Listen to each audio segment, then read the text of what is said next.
They said billionaires could buy anything, except health. They said soldiers could heal others but never themselves. And yet, fate had a way of laughing at both. On a rainy morning in a bustling city, a woman in a wheelchair rolled through the glass doors of her empire's headquarters, unaware that her life would soon collide with a man selling eggs on the street corner. He wasn't just an egg seller. He was a father, a veteran, and a man who had seen more battles than she could ever imagine.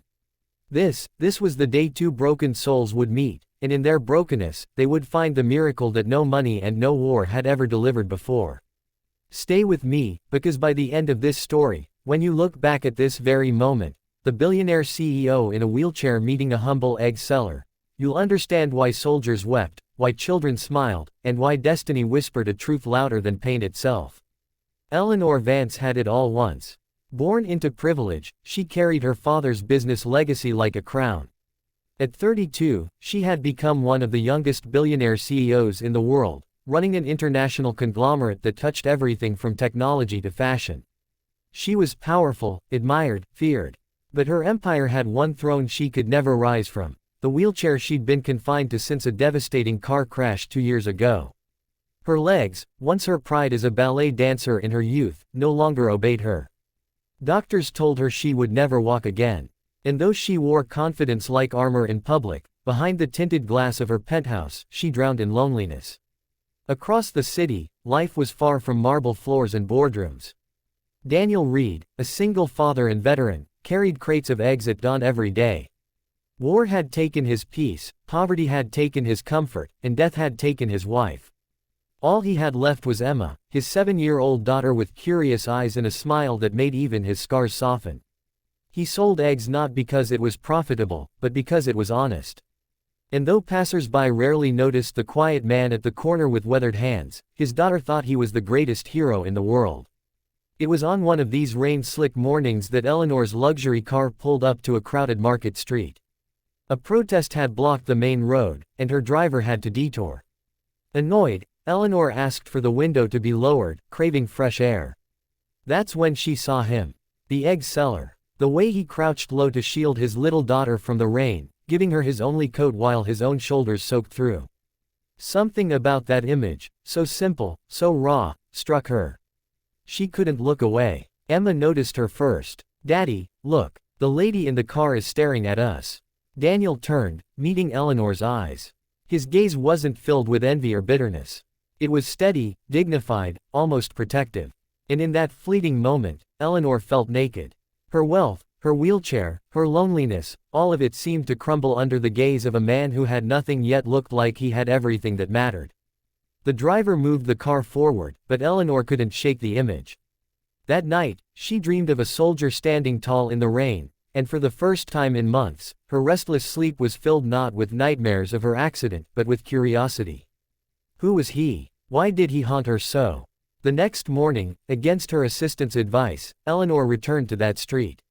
The world would never understand why a billionaire CEO rolled her wheelchair across muddy sidewalks just to find a man selling eggs, but destiny rarely asked for permission. Daniel was stacking eggs when he noticed her approaching. Emma tugged his sleeve. "Daddy, it's the lady again." Eleanor cleared her throat. "I'd like to buy some eggs." Daniel raised an eyebrow, amused. "Ma'am, with all due respect, people like you don't usually shop here." Her lips curled into a half smile. "Maybe I don't want to be, people like me, today." And just like that, the wall between billionaire and egg seller began to crack. Over the next few weeks, Eleanor found excuses to return. Sometimes she bought eggs she didn't need.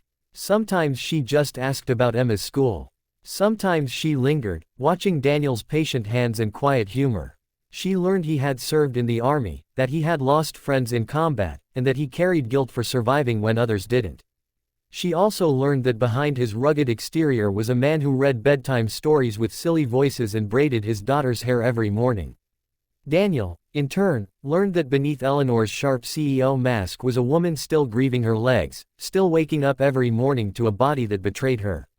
She admitted once, in a whisper, "Money can build skyscrapers, Daniel, but it can't rebuild me." And he had answered, with the calm certainty of a soldier, "Scars don't mean you're broken.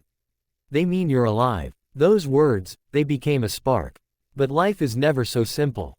When news broke that the billionaire CEO was seen frequenting a poor market street, tabloids had a field day.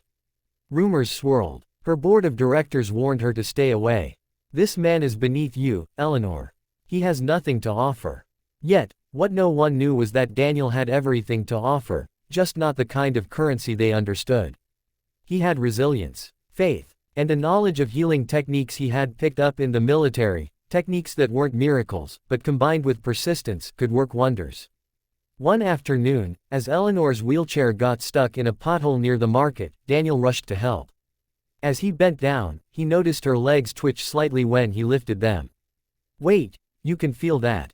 he asked. Eleanor froze. "Barely. Doctors said it's nothing. Just nerves misfiring." But Daniel's soldier's eyes lit with something fierce.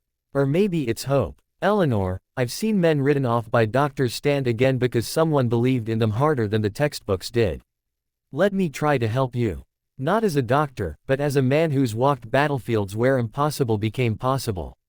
She laughed bitterly. "You, an egg seller." His voice was steady. "Me, a soldier who refuses to let you surrender."